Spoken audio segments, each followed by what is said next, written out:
Ce journal vous est offert par le FPI, Fonds des promotions de l'industrie, votre partenaire privilégié pour la réussite de vos projets.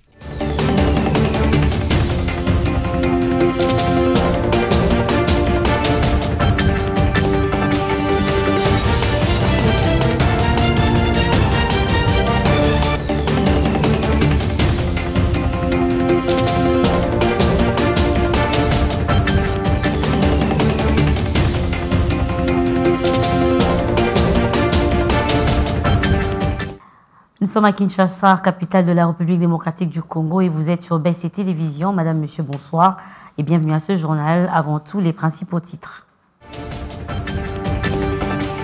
Pour renforcer la cohésion et l'efficacité de l'exécutif national, les membres du gouvernement souminois sont en séminaire de 3 jours lancé par le chef de l'État, Félix Antoine Tshisekedi.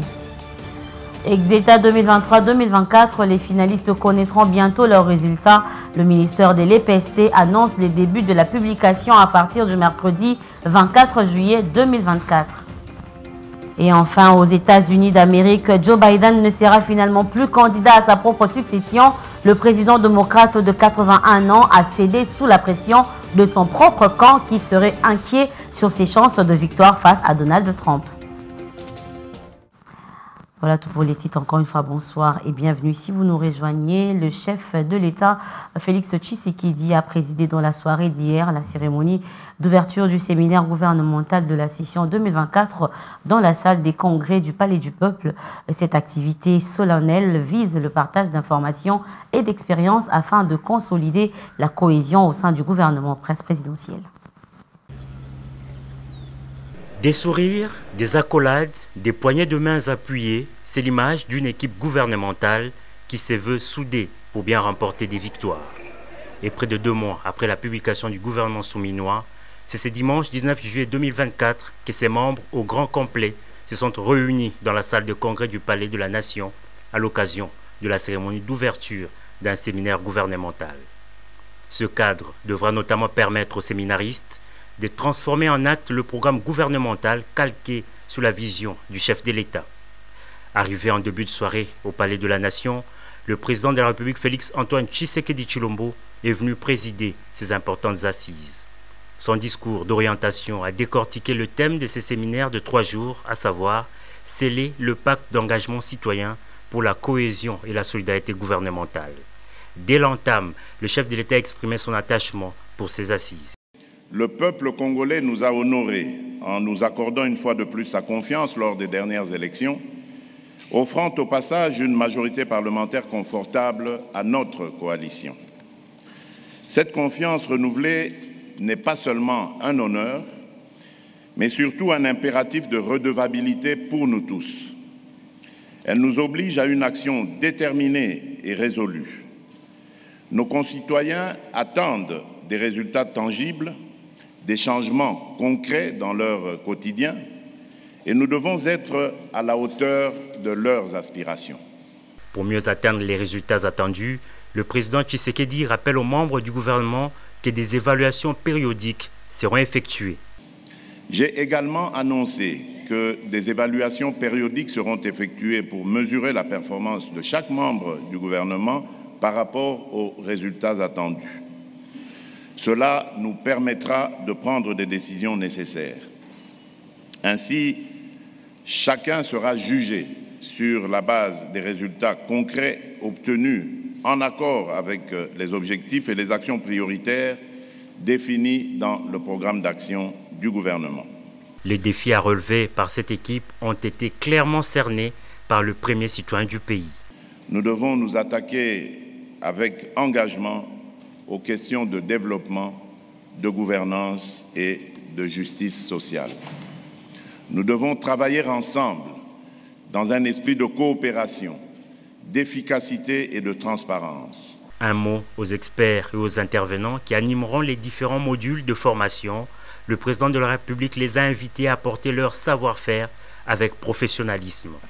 Le baisser des rideaux de ces séminaires ouverts ce dimanche aura lieu le mardi prochain. En réaction à ce séminaire de 3 jours entamé par le gouvernement de Judith Souminois, le politologue Christian Moleka pense qu'au-delà de cette démarche, la population attend l'efficacité des actions du gouvernement. Il a été joint au téléphone par Roger Matadi. L'organisation du séminaire gouvernemental est une démarche assez classique d'un gouvernement.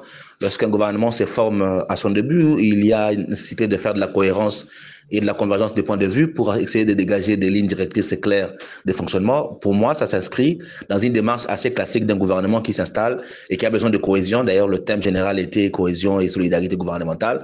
C'est une démarche assez classique pour un gouvernement qui veut faire de la cohésion. Maintenant, ce que les Congolais attendent, c'est qu'au-delà de cette démarche classique de fonctionnement, de cette routine gouvernementale, c'est l'efficacité de l'action. C'est-à-dire sortir de ce séminaire avec une démarche claire qui vous donne de l'impact dans ce qu'ils vont faire et de plus d'efficacité dans l'action. C'est ça, c'est quoi? C'est ce qui sera le plus important pour les Congolais, c'est de voir les retombées de ce travail de séminaire qui permet d'avoir des lignes directrices, éventuellement de la cohésion, pour produire de l'efficacité et produire de l'impact social.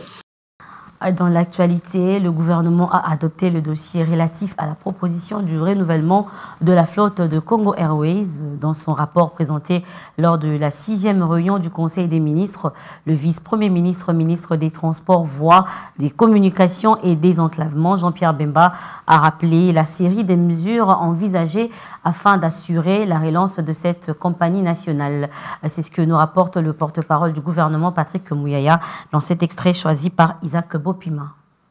Au 4e chapitre du Conseil de ministres de ce jour, relatif à l'examen et à l'adoption des dossiers, 2 dossiers ont été soumis au Conseil de ministres. Le premier, proposition pour le renouvellement de la flotte de Congo Airways.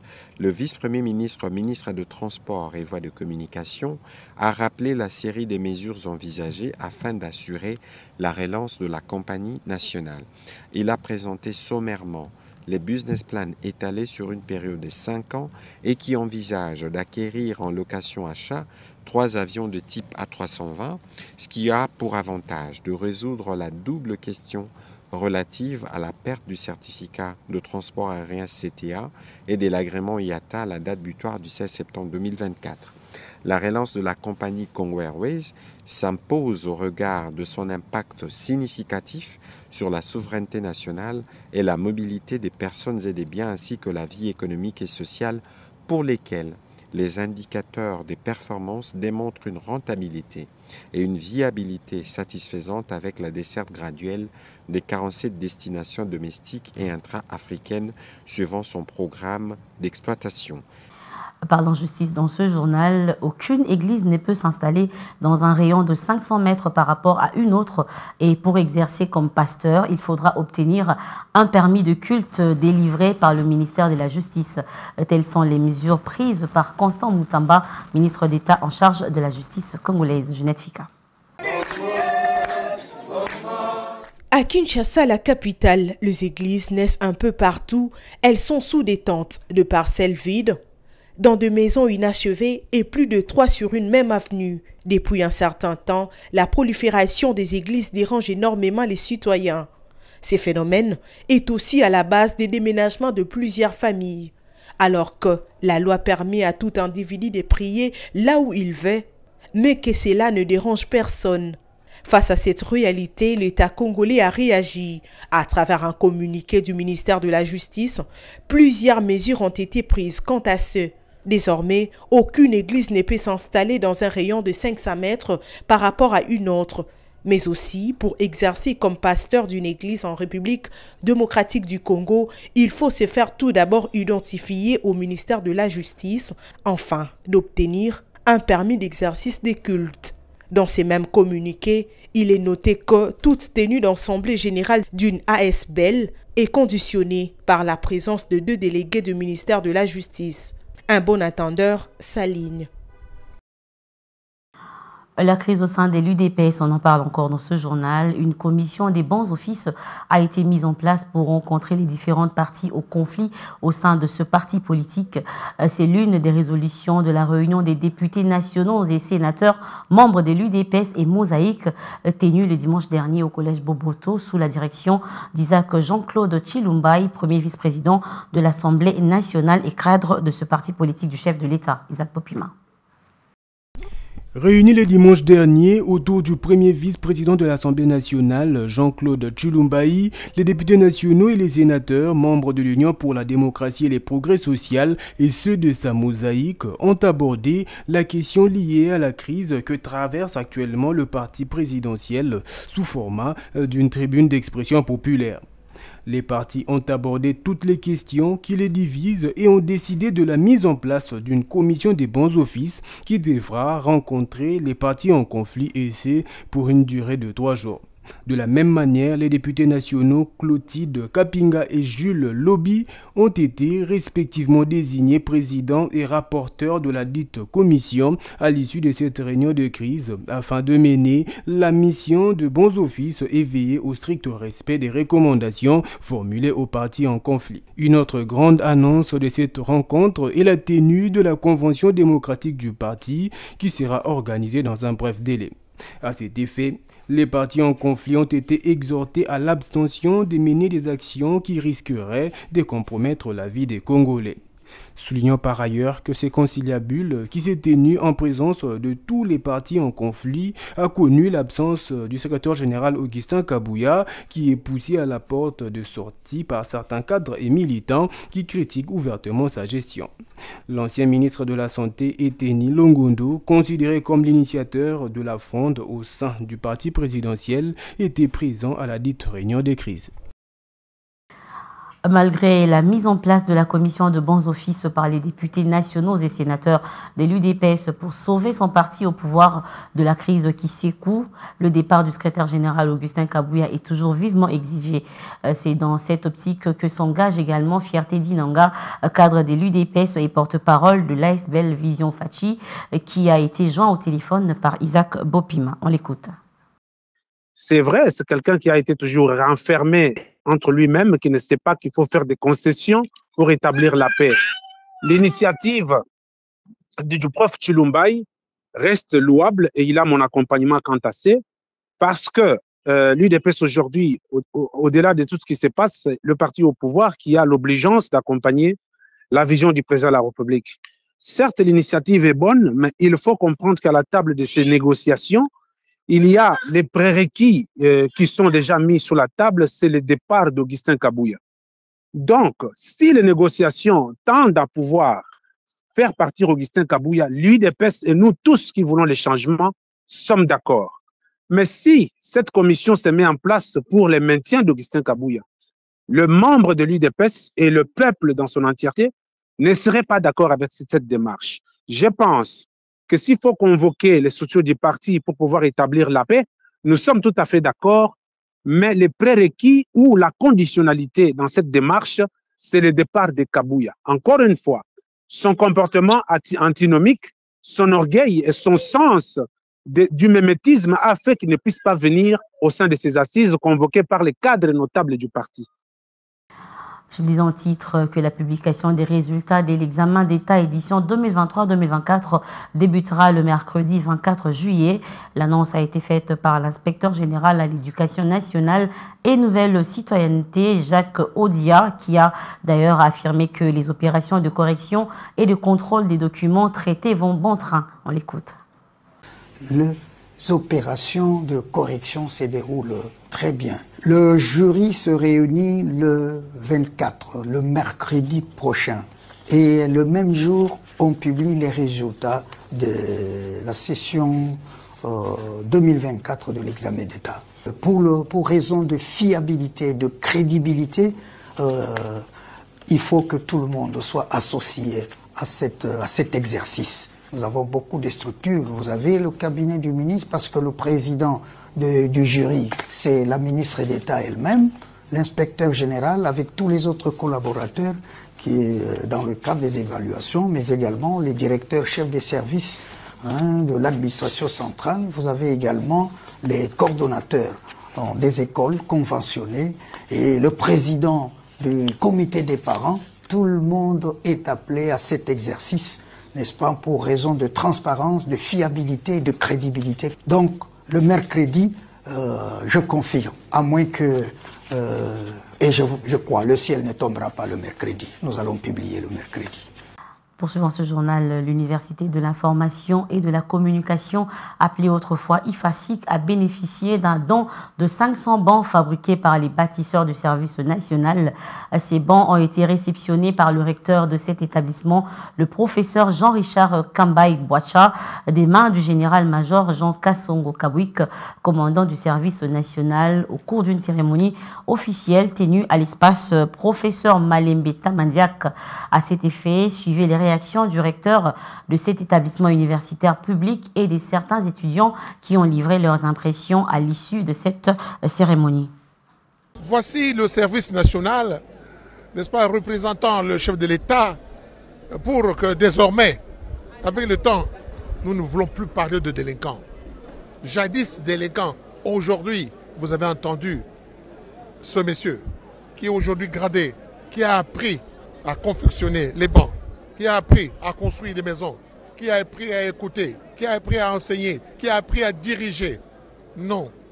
Tout ce que nous pouvons dire aujourd'hui, que d'ici peu, sous la direction de mon commandant Kassongo, sous sa direction, nous n'allons plus parler de brigands, nous n'allons plus parler de délinquants, nous n'allons plus parler de Koulouna, nous allons parler de citoyens à part entière de la République démocratique du Congo. C'est une nécessité pour nous.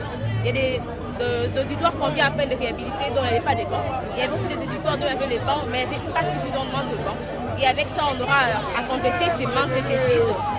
Je tiens à le remercier sincèrement. L'UNICIC, c'est un honneur pour nous de recevoir le service national avec ces dons précieux. Et nous avons la confiance que ce n'est pas la dernière fois. Ils viendront toujours faire de dons. Merci beaucoup pour ces passages et nous sommes très reconnaissants pour cela. Et dans le cadre de son retrait de la province du Sud Kivu, la MONUSCO, à travers la United Nations Police, UNPOL en sigle, a doté la police nationale congolaise d'une école de formation professionnelle, l'école des polices Jules Moquet. La formation, c'est la priorité des priorités. Pour parler du professionnalisme, il faudra que les personnels soient formés. Et avec la police MONUSCO, en tout cas, ils nous ont aidés dans ce cadre-là. Et ça aussi, je le disais tantôt, que l'actuel président des États-Unis d'Amérique, Joe Biden, a annoncé dans la soirée d'hier, dans une correspondance, renoncer à sa candidature à la présidentielle américaine. Une décision choc qui fait suite à plusieurs appels à un désistement de la part du camp démocrate. Roger Matadi pour plus de détails. Le président américain Joe Biden a finalement renoncé à sa candidature pour la Maison-Blanche. Après plusieurs semaines de doutes sur ses capacités à faire face en raison des sondages, le démocrate de 81 ans a annoncé soutenir sa vice-présidente Kamala Harris pour reprendre les flambeaux.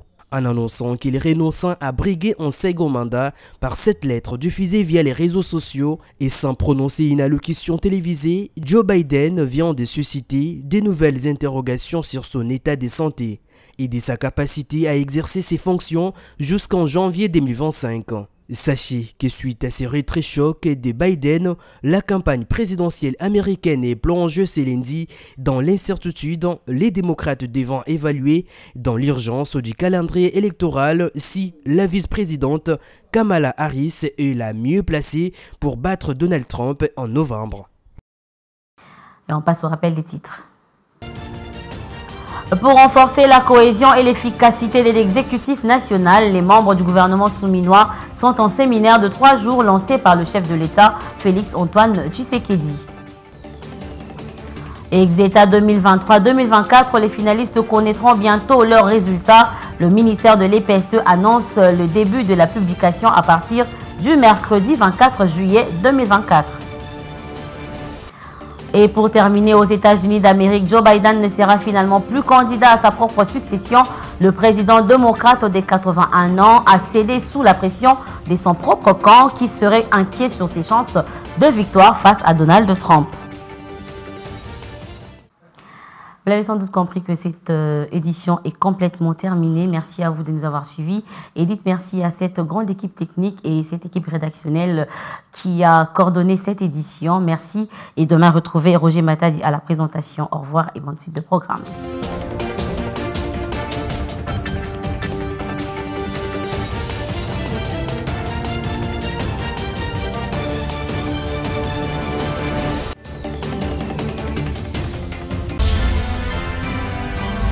Ce journal vous a été offert par le FPI, Fonds des promotions de l'industrie, votre partenaire privilégié pour la réussite de vos projets.